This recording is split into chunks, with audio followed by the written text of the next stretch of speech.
Hello there, you explosive space magic chucking wizards you. We are back with an update to the most explosive ad clear build in Destiny, and that is the bottom Tree Dawnblade, which received a huge update in the beginning of Season of the Lost, and another round of fixes in Update 3.40, which fixed some bugs with the subclass tree.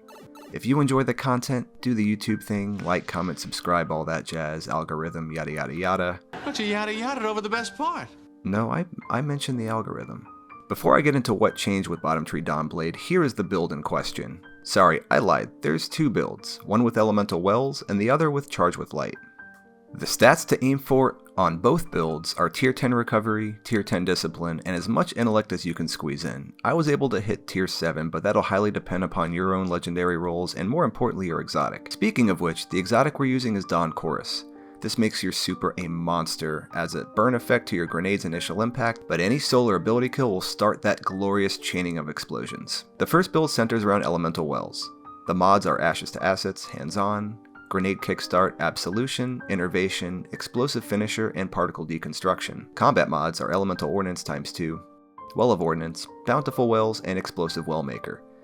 Basically, you use your grenades to create a ton of wells, you get grenade energy back immediately from Grenade Kickstart, then 10% for every well you pick up.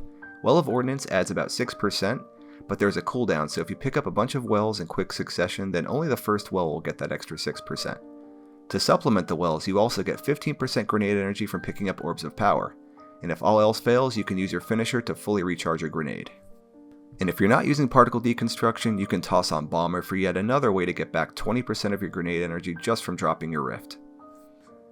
The Charge with Light build mods are Ashes to Assets, Hands-On, 2 Innervation mods, Bomber, and Explosive Finisher. I like to run Bolstering Detonation on my gloves, but that will depend on which elemental affinity your 5th piece of gear is. The biggest difference is we don't run Grenade Kickstart, but that's because it competes with Firepower, which we will be running 4 of, plus 1 way to become Charged with Light. I suggest something weapon-based like Quick Charge, Blast Radius, or Swift Charge, and this is what will determine the affinity of your 5th piece of armor. The Charge with Light build is rather simple. Kill enemies with your weapon of choice that allows you to become Charged with Light from a multi-kill. So for instance, I like running Mythoclast with Quick Charge, or in this case, a bow with Precision Charge. Then, once Charged with Light, toss your grenade to instantly get 60% of your grenade energy right back from Firepower. At Tier 10 Discipline, this leaves just 16 seconds left before your grenade is back off cooldown. But you can pick up an Orb of Power to shave off another 18% if you're running double Innervation, which is just over 7 seconds off. You can also run Bomber, which will give you that chunky 20% of your grenade energy, which is another 8 seconds off your cooldown. So if you toss a grenade, then immediately drop a Rift, that's only 8 seconds you need to wait for your grenade to come back, giving you just enough time to become Charged with Light again before you throw your next grenade. And again, you also have Explosive Finisher to fully recharge your grenade if you find yourself low, because maybe you threw it without being Charged with Light. Whew, okay, now that that's out of the way. Between these two builds, I find the Well build much more fun, although obviously much more dangerous to run in harder content since you need to go out and chase down those wells.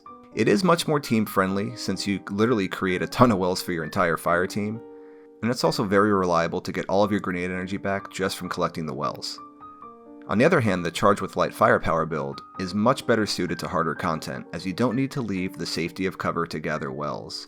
You still get an insane amount of grenade energy back from Firepower. And if you do literally nothing else, that leaves you with just a 16-second grenade. And as I mentioned, there are several other ways to erase more seconds off that cooldown. Okay, so what did the update do for this explosive build? Well, for starters, it made the explosions chain together much more reliably. A few updates ago when Bungie changed the explosion to no longer trigger melee perks such as Thermoclastic Blooming, they broke something, and while the build still worked, there were times the explosions were not igniting enemies to chain the explosions further.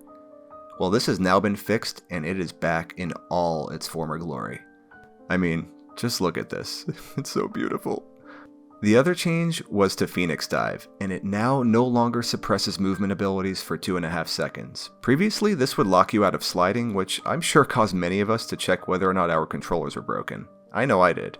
But no more. You can now freely slide around right after a Phoenix Dive, which, after finally getting a chance to run the new dungeon, is an absolute lifesaver. Also changed were the cooldowns of the grenades, melee, and super, all of which had little effect in PvE.